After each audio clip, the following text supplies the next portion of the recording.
Bonjour, c'est Ursule encore. On est le 29 juin 2019. Alors, je viens continuer sur la seconde vidéo sur comment naître d'eau et d'esprit. Alors, je suis sur le point 1 de comment naître d'eau. Alors, on avait lu Galates 3, le verset 27 sur la première vidéo. Alors, je vais relire juste le verset 27. Vous tous qui avez été baptisés en Christ, vous avez revêtu Christ. Donc, être baptisé, pour beaucoup, c'est juste plonger dans l'eau et sortir. Mais ce verset nous confirme que être baptisé, c'est revêtir Christ. Et revêtir Christ, vous savez, ça veut dire qu'on revêt Christ comme un vêtement. Ça veut dire que quand on nous regarde, ce n'est plus Ursule qu'on regarde, ce n'est plus Josiane, ce n'est plus Suzanne, mais c'est Christ qu'on voit. Alors la question que tu dois te poser, moi avec, c'est est-ce que quand les gens nous voient, est-ce que c'est Christ qu'ils voient? Parce que nous avons revêtu Christ.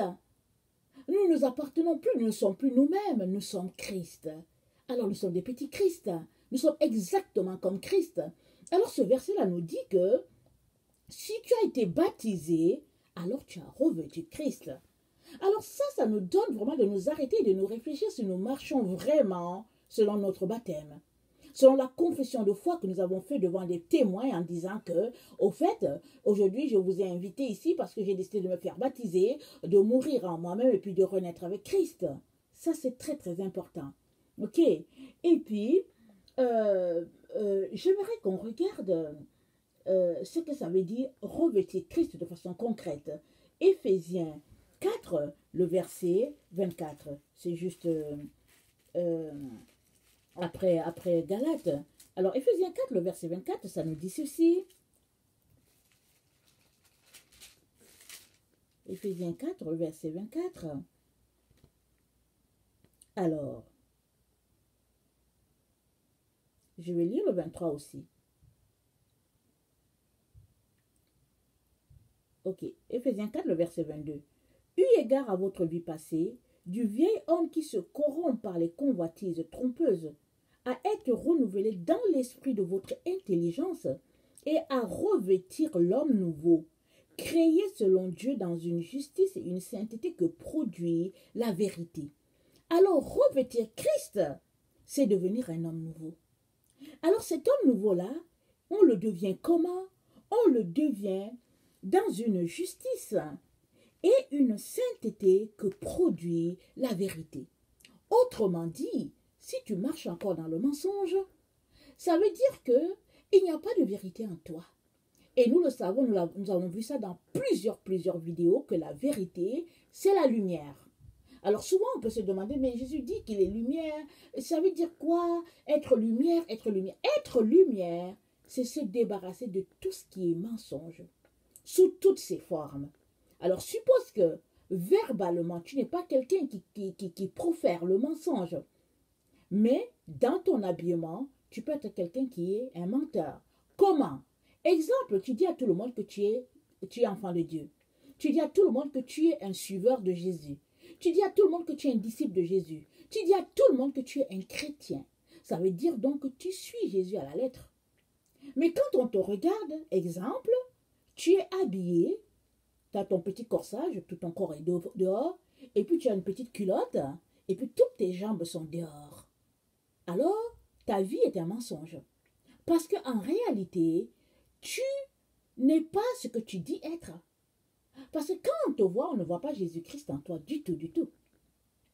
Que tu sois un homme ou une femme, surtout si tu es une femme. On voit juste quelqu'un qui est à moitié nu. Et ça, c'est un mensonge. Ou bien, tu dis être chrétien, et puis tu portes sur toi de faux cheveux, de faux ongles. Et même si tu n'as pas ouvert la bouche pour dire quoi que ce soit, ta vie est un mensonge. Parce que les cheveux que tu as, ce ne sont pas les tiennes. Ou bien, tu dis que tu es chrétien, que tu as revêtu Christ. Et tu es une femme de 70 ans, mais quand on te voit, on ne sait pas si on te donne 40 ans. On se demande bien si tu as 40 ans ou bien... on se demande bien c'est quoi le problème. Pourquoi? Parce que tes cheveux sont le reflet d'une fille de 30 ans. Parce que tu es allé chez le coiffeur et tu as enlevé le blanc de tes cheveux. Et aujourd'hui, par exemple, quand tu étais jeune fille, tu étais peut-être brune. Et aujourd'hui, quand on te regarde, tu as une belle couleur blonde. Et en réalité, tu es vraiment blanche dans le sens que tes cheveux sont blancs. Amen. Alors, entre guillemets, moi, je ne sais pas pourquoi les gens, ils ont honte à cacher leurs cheveux blancs. Moi, je les aime tellement, les cheveux blancs. La Bible dit que c'est une couronne. C'est la couronne de l'Éternel. C'est pas tout le monde qui a les cheveux blancs. Alors, on devrait le porter avec fierté. Mais qu'est-ce que Satan a fait? Satan a fait qu'en Occident, c'est une honte d'avoir les cheveux blancs. Tout le monde essaie de cacher les cheveux blancs. On met les cheveux blancs, on va chez le coiffeur, on met des trucs, on met quelque chose de noir, peu importe et tout. Et puis finalement, ton image est ternie. Tu n'es pas qui tu es en réalité. Quand Dieu te regarde, il sait que tu as 70 ans. Mais quand les autres te regardent, on te sourit, on se dit que tu as 40, 45 ans. Alors ça, c'est un mensonge, n'est-ce pas? Même si tu dis, oh, Ursule, il ne faut pas exagérer, cela ne demeure pas moins que, bon, Dieu appelle cela mensonge. Alors, revêtir Christ, comme nous l'avons dit, c'est revêtir l'homme nouveau. Et l'homme nouveau se crée par une justice et une sainteté que produit la vérité. Et c'est la vérité sous toutes ses formes. La vérité, c'est elle qui est la lumière. Ok? Si on te regarde, on dit que non, cette personne, elle a beaucoup de lumière, c'est parce que tu es quelqu'un qui marche vraiment dans la vérité.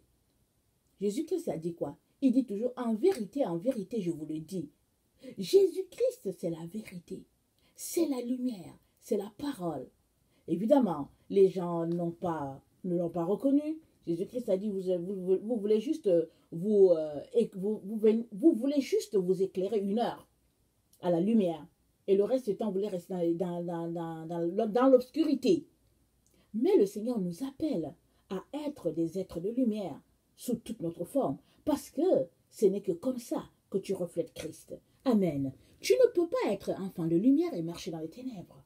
Tu dois faire un choix. Amen. Alors, le choix, tu l'as déjà fait, n'est-ce pas? En entrant dans les eaux du baptême, tu as déjà fait ce choix-là. Alors, si tu l'as déjà fait, alors bon, vis ta vie pleinement en Jésus. Et puis, je vais vous dire, la meilleure façon de faire, c'est de ne pas te préoccuper des gens. C'est de te préoccuper de ce que Jésus-Christ pense de toi. Et pour cela, tu as besoin de venir à chaque jour devant Dieu, devant Jésus-Christ. Tu as besoin de venir l'aimer.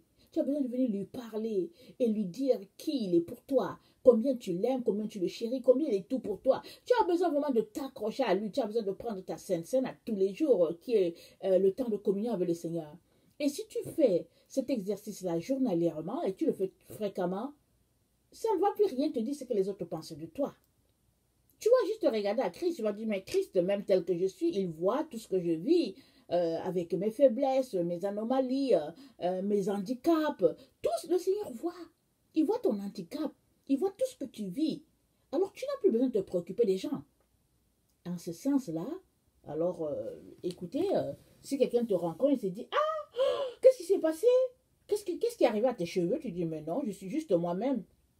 Ah bon, tu as les cheveux autant blancs? Oui, oui, oui. Moi, écoute, regarde-moi bien. Moi, j'ai déjà 70 ans. Hein. Moi, je ne suis pas 40. Oh non, mais c'est que tu nous as jamais donné l'occasion de paraître 70. Mais c'est qu'aujourd'hui, je vous donne l'occasion. Et on le prend en riant, n'est-ce pas?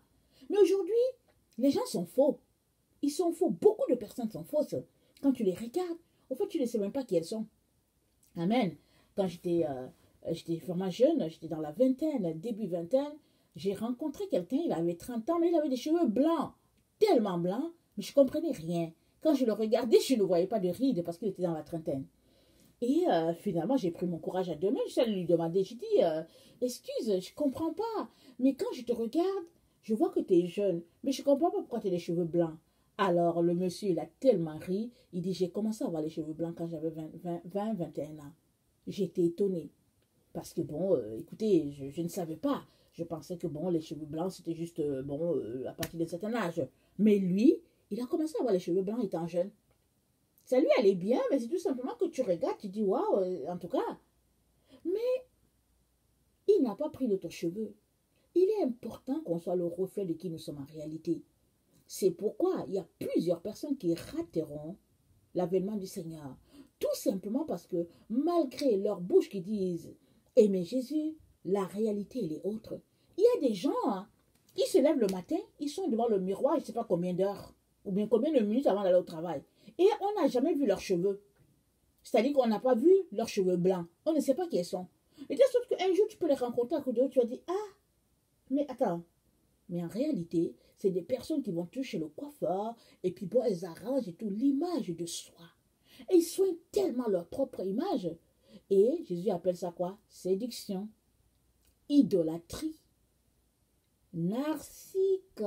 Narcissique regardait son visage dans le reflet d'eau. Il trouvait qu'il était tellement beau qu'il n'y avait personne de beau comme lui. Tellement il se regardait que finalement il a fini par se noyer dans sa beauté, dans son reflet qui était dans l'eau. Parce qu'il cherchait ce reflet là-bas. C'est, comment on appelle ça là? Comment on appelle ça là, soit un conte ou bien, j'oublie, le nom ne me vient pas là, vraiment, mais vous savez de quoi je veux parler. Alors, ce n'est pas sa personne, mais c'était le reflet de sa personne. Un reflet, une image qui n'était pas ça, mais il se croyait tellement beau que son reflet, il le regardait dans l'eau. Et il voyait que ce reflet était tellement beau, il s'est noyé là-dedans, tellement il était satisfait de sa beauté. Et ça, c'est une idolâtrie. Et combien l'ennemi nous a amenés à être idolâtres sur la terre? Souvent, peut-être sans le vouloir, parce que souvent on se dit que bon, le monde est comme ça, comme nos enfants sont élevés dans une certaine idolâtrie, dans le sens qu'on les élève. Il suffit de regarder le programme scolaire. On regarde le programme scolaire, on a de la chair de poule, on se dit, mais qu'est-ce qui va sortir de ces enfants-là? Parce qu'on les éduque à avoir une image, une haute opinion tellement d'eux, que finalement, quand ils sont à l'âge de jeune adulte, tu les regardes, tu dis, Seigneur, il faut faire quelque chose. La société est comme ça. Mais Jésus-Christ nous appelle à avoir une éducation contraire, une direction contraire. Parce que l'éducation de Jésus-Christ, c'est l'opposé carrément du monde. Parce que le monde est teinté de la pensée de Satan. Et la pensée de Satan, c'est de nous perdre carrément. Parce qu'il veut nous perdre. Alors, il nous a inculqué l'image d'être satisfait de sa propre beauté. Parce que Satan, n'oublions pas, c'était Lucifer, c'était l'ange de la louange devant Dieu. Dieu l'a créé avec tellement de perles sur lui, avec tellement de beauté, qu'il était imbu de sa beauté. Et finalement, il a décidé de détrôner Dieu. Et Dieu l'a su. Et Dieu l'a précipité. Et c'est comme ça qu'il est venu tenter Satan. Et il continue ce travail-là sur la terre. Aujourd'hui, les gens tu les vois, ils sont remplis d'eux-mêmes. Et ils mettent tellement d'argent à leur toilette personnelle. Et tout est beauté extérieure. Tout est embelli. Que ce soit les voitures, la voiture, la maison, etc., etc. Mais l'intérieur, ce n'est que des ossements. Et le Seigneur nous appelle à être des personnes véridiques. Alors, Éphésiens 4, 24 nous dit de revêtir l'homme nouveau, créé par une sainteté qui produit la vérité. Nous avons besoin, frères et sœurs, de crier au Seigneur, de nous aider à être le reflet là, de cette vérité-là. Amen. Que le Seigneur nous y aide. Colossiens 3, le verset 10 nous dit ceci. Colossiens 3, excusez-moi. Colossiens 3, le verset 10. Attendez, je perds mes notes, mes feuilles.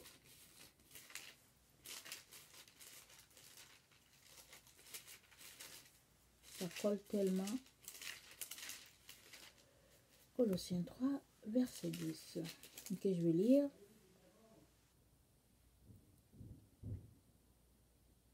Ne mentez pas les uns aux autres, vous étant dépouillés du vieil homme et de ses œuvres, et ayant revêtu l'homme nouveau qui se renouvelle dans la connaissance selon l'image de celui qui l'a créé. Tu as besoin, pour devenir homme nouveau, tu as besoin d'être rempli de la connaissance de celui qui t'a créé. Et la connaissance de celui qui t'a créé, c'est la parole de Dieu.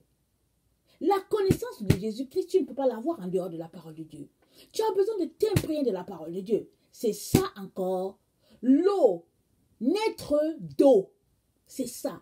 Être rempli de cette connaissance-là, à plein, à satiété, à chaque jour. Je ne dis pas qu'il ne faut pas lire autre chose. Mais si tu lis un document, il faut que ce soit le Seigneur qui t'ait recommandé de le lire. Parce que pour être rempli de cette connaissance-là, tu ne peux pas, au fait, naviguer sur deux chemins. Si tu as juste la parole de Dieu, alors tu seras complètement imprégné de cette parole-là à tout moment. Mais si tu lis d'autres écrits, tu viens mettre entre Jésus-Christ et toi l'esprit d'un humain. Et si la personne n'enseigne pas vraiment selon Dieu, alors tu viens de mettre encore dans ton esprit une couche d'obscurité, de mensonge, si bien que finalement tu es pris dans ce cercle-là. Tu as besoin d'être rempli de la connaissance, et cette connaissance-là, c'est le Saint-Esprit qui te la donne, qui t'inculque de ça. Et plus tu es imprégné de cela, plus tu restes dans la parole, plus tu développes la manière de penser du Seigneur qui n'a rien à voir à la manière de penser du monde. C'est pourquoi Jésus-Christ dit, mes pensées ne sont pas vos pensées, mes voix ne sont pas vos voix, elles sont au-dessus. Alors nous avons besoin, mes chers frères et chers sœurs, de quitter les valeurs de ce monde-là et de nous revêtir des valeurs divines. Et cela, ça prend du temps, ça prend une organisation, ça prend la volonté de vouloir changer les choses. Amen. Vraiment que le Seigneur nous donne de quitter la vie de mensonge et de revêtir vraiment la vérité qui est cette lumière-là que nous avons en Dieu. Alors, c'est de vivre de manière conforme à la parole, conforme aux Écritures, et puis loin des obstacles sur notre chemin, loin des obstacles que l'ennemi met sur notre chemin. Amen. Alors, je vais m'arrêter ici pour cette seconde vidéo qui parle de naître d'eau. Alors, je vais faire une troisième vidéo sur naître de l'esprit. Amen. Et comment naître de l'esprit? Nous avons besoin de connaître ces choses-là parce que très souvent, on connaît les choses intellectuellement, mais le pratico-pratique, on ne l'a pas.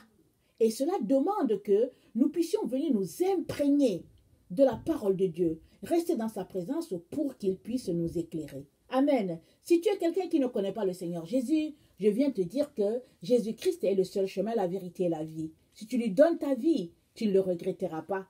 Il n'y a aucun prophète qui peut te sauver. La seule personne qui sauve, c'est Jésus-Christ. Donne-lui ta vie, tu ne le regretteras pas. Que le Seigneur vous bénisse. Je vous aime beaucoup et Dieu davantage. Soyez bénis. Merci.